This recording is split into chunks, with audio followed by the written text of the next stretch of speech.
Animals December 10, 2017 Movies and TV December 10, 2017 History December 10, 2017 Facts December 9, 2017 Animals December 9, 2017 Crime December 9, 2017 Our World December 8, 2017 History December 8, 2017 Crime December 8, 2017 Weird Stuff December 8, 2017 Animals December 10, 2017 Movies and TV December 10, 2017 History December 10, 2017 Facts December 9, 2017 Animals December 9, 2017 Crime December 9, 2017 Our World December 8, 2017 History December 8, 2017 Crime December 8, 2017 Weird Stuff December 8, 2017 Movies and TV. As we have discussed before, there exists the strong possibility that our universe is not the only one.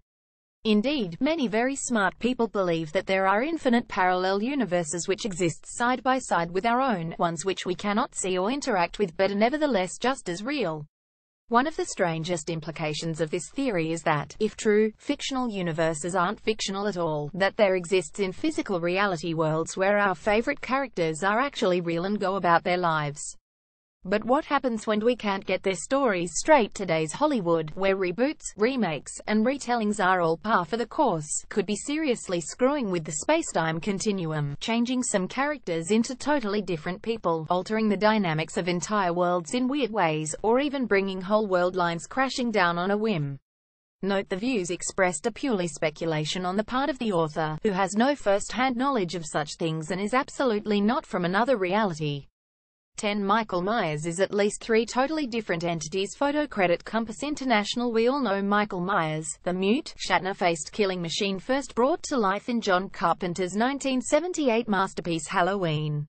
But who or what exactly is he? Over the years, the Halloween franchise has broken its own timeline so many times that at this point, there can be no definitive answer. Point 1. In fact, it's safe to say that there are at least three different versions of Michael that are completely different entities, with different backstories, motivations, and abilities.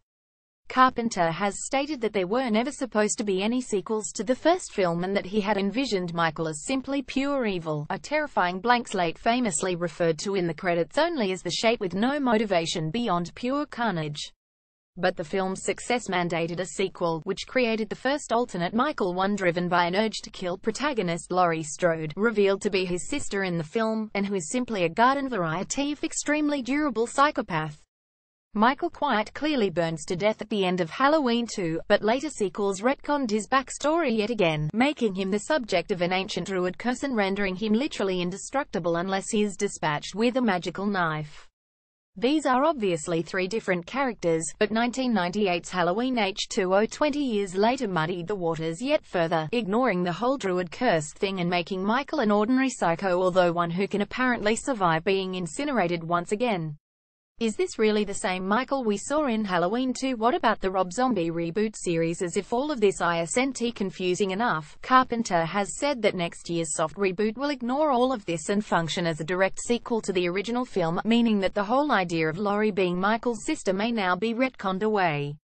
Is Michael Myers an immortal engine of death, a wacko with serious sister issues, or just a shape with no purpose but mayhem? The shattered timeline of Halloween dictates that he's all three, and before they're done with him, he'll probably also wind up in some universe as a jilted ex-insurance salesman.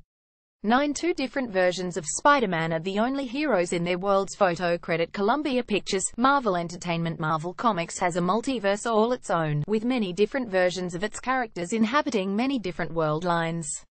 Virtually all of these world lines contain versions of Peter Parker, the spectacular Spider-Man, who always begins his career at a very young age. As such, virtually all of these Spider-Men are defined largely by their interactions with other, far more experienced heroes. In the main Marvel continuity, referred to as Earth 616, Spidey opens his career by picking a fight with the entire Fantastic Four in an effort to get them to recruit him. His relationships with heroes such as the Human Torch, Daredevil, and Iron Man have informed the storylines of pretty much every version of the character, up to and including the current cinematic incarnation, who resides in the Marvel Cinematic Universe along with the Avengers and other superpowered allies. But before Marvel's deal with Sony allowed Spidey to join his friends in the MCU, we got two versions of Peter from alternate world lines, the first portrayed by Tobey Maguire in Sam Raimi's Spider-Man series, and the second portrayed by Andrew Garfield in the rebooted Amazing Spider-Man films. In stark contrast to nearly every other version of Peter in any universe, these Spider-Men have no such allies. In fact, they are the only superpowered heroes in their worlds, with no mentors or role models to guide their development. It seems that in these two worlds only, for whatever reason, anybody not named Peter Parker who finds themselves gaining superpowers ends up turning to crime. No wonder both of these versions of Peter are so angsty. 8. The Evil Dead series tells two separate, non-overlapping stories. Photo credit Universal Pictures. Long before Sam Raimi was stranding Peter Parker all alone in an unforgiving world line, he was heaping abuse on Ashley J. Williams, the extremely put-upon protagonist of his Evil Dead series. The first film delivered visceral shocks on a shoestring budget, while Evil Dead 2: Dead by Dawn was arguably less of a sequel and more of a high-budget remake which balanced its score with a wickedly comedic tone. This tone carried over into the third film, Army of Darkness, which saw Ash jumping back in time to battle Deadites in the Middle Ages, but then came the excellent 2013 remake, which doesn't seem to be a remake at all. Instead, it appears to make clear that the entire series is telling two completely different versions of roughly the same story. The first version of events is told by the original film and the 2013 film, and it goes pretty much like this: Ash and his friends screw around with the Necronomicon at a cabin in the woods, awakening a demonic force, and it goes poorly. It's strongly implied at the end of this film that Ash dies, along with everyone else. Some 30 years later, Mia, the protagonist of the remake, and her friends spend some quality time at the same cabin, once again provoking rampaging evil spirits. Only Mia survives. The second version is told by the middle two films. Evil Dead 2 simply shows us how the events of the first film played out in an alternate universe where Ash is a wisecracking, nigh indestructible superhero, one who survives all manner of horrifying injuries, self-amputates his own hand and replaces it with a chainsaw, and is sucked back in time after accidentally opening a wall-destroying vortex.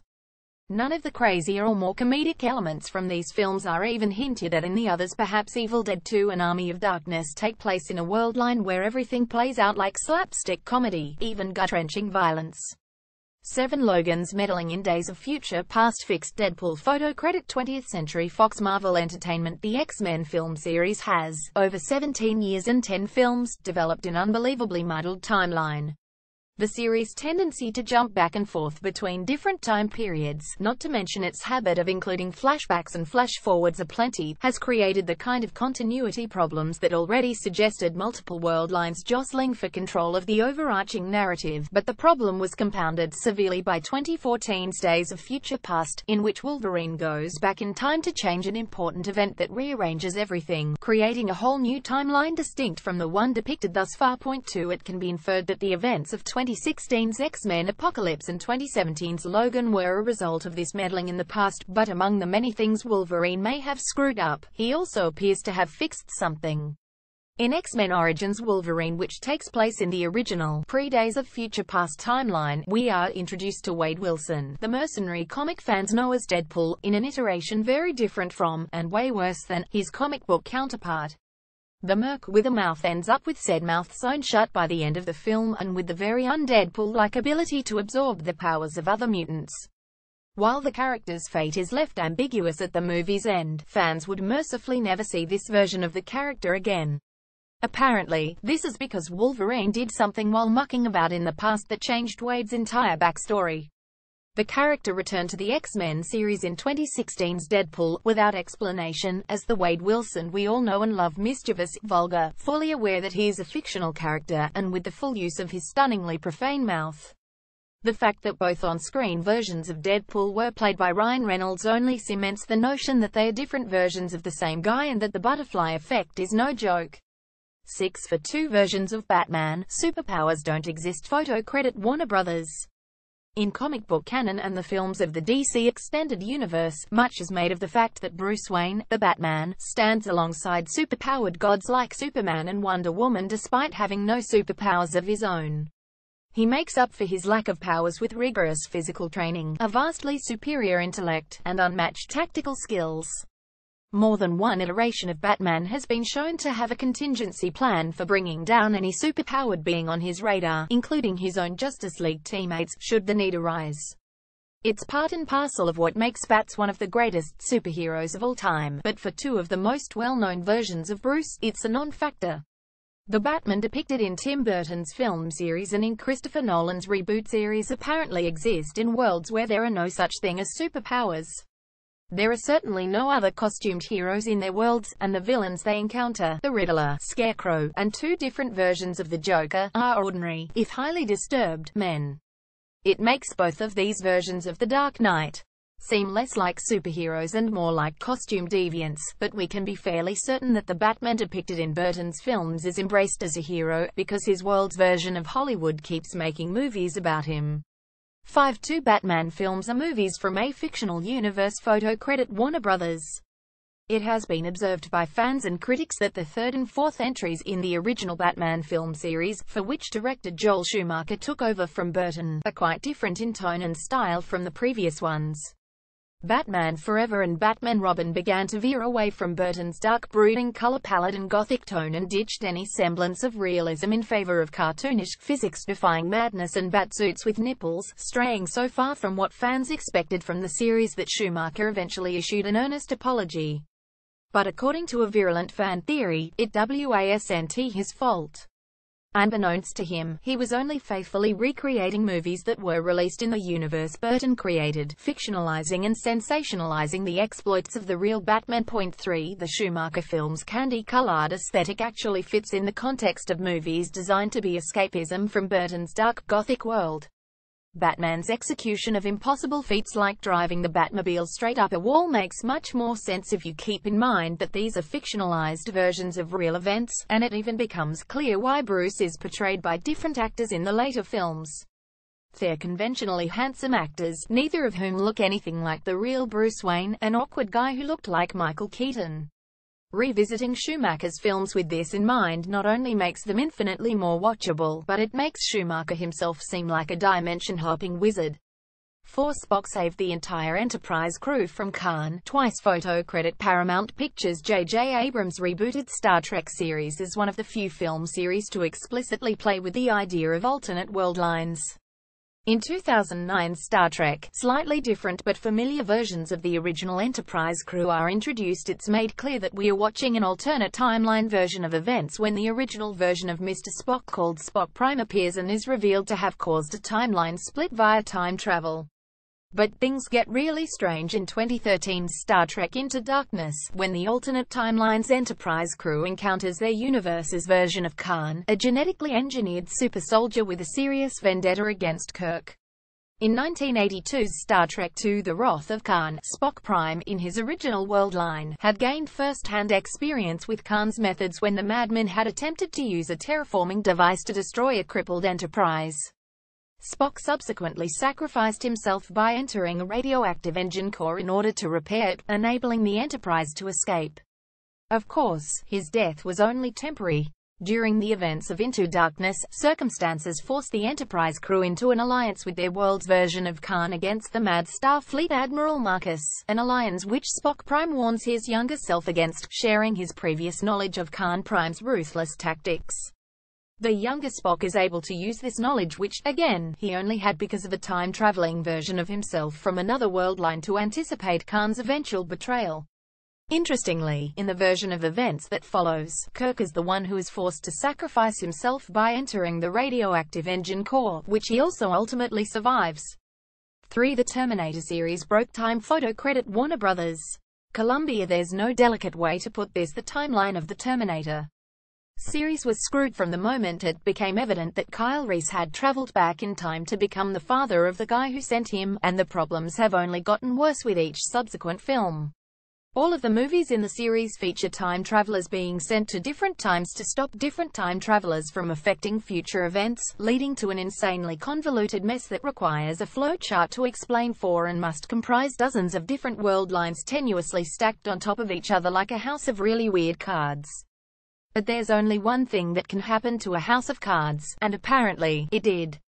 Series creator James Cameron has recently announced that the forthcoming sixth film will ignore all of the movies that came after 1991's Terminator 2: Judgment Day, the last movie in the series where the timeline made even a lick of sense. This means that all of those tenuously stacked world lines don't exist anymore, because of course they don't, they've all come crashing down. That's what happens when your solution to every problem is send back another time traveler. Hollywood is responsible for Freddy Krueger's victims' photo credit. New Line Cinema. Freddy Krueger's backstory was slowly revealed over the first 5 films of the Nightmare on Elm Street series. The bastard son of 1,000 maniacs was conceived as the result of a gang rape in an insane asylum and grew up to become a child murderer. After being hunted down and burned alive by a group of vengeful parents, he made a deal with the Dream Demons and became something worse, a predator that could stalk the fearful in their dreams. However, the final proper movie in the series, Wes Craven's New Nightmare, posited that Freddy was in fact something even worse than that. In the film, former actors in the series portray themselves, and they know the horrible truth that Freddy was a real entity, captured and held in our reality by the actual Nightmare on Elm Street film series. When the series concluded with 1991's Freddy's Dead: The Final Nightmare, the real Freddy was freed, and he began trying to intrude on the real world. By the movie's end, protagonist Heather Langenkamp, who portrayed Nancy in the series, is able to defeat Freddy and banish him back to his reality. But what of the other inhabitants of that reality? If Freddy can only be corralled within the confines of a successful film series, Hollywood is indirectly allowing his rampage to continue unchecked in his home reality by failing to produce one. Sorry, Jackie Earle Haley. 5 but countless gory, surreal murders can be laid directly at your feet. 1. Stan Lee is a watcher. For real, Stan Lee is the king of cameos, having shown up in a different, extraneous role in virtually everything Marvel has ever put to film and some video games, for good measure. He's been a mainstay in the Marvel Cinematic Universe since its inception, and fans recently came up with a perfectly mind-blowing reason why this might be, a reason which has actually been confirmed. 6. Stan's cameo in 2017's Guardians of the Galaxy Vol. 2 suggests that he's either one of or closely related to the extra-dimensional beings known as Watchers, who exist outside of space and time and whose task it is to passively observe all of the events of the multiverse. This is why, whether HES in the guise of a random bystander, a dead ringer for Hugh Hefner, or a FedEx deliveryman, HES always right there, wherever the world-threatening action is. Of course, the multiverse, by definition, includes all possible universes, including our own. It follows that beloved founder of Marvel Comics is Stan's disguise in this universe, and that he didn't exactly create all of these iconic characters and adventures. HES just telling us all true stories about all of the craziness HES seen. Excelsior.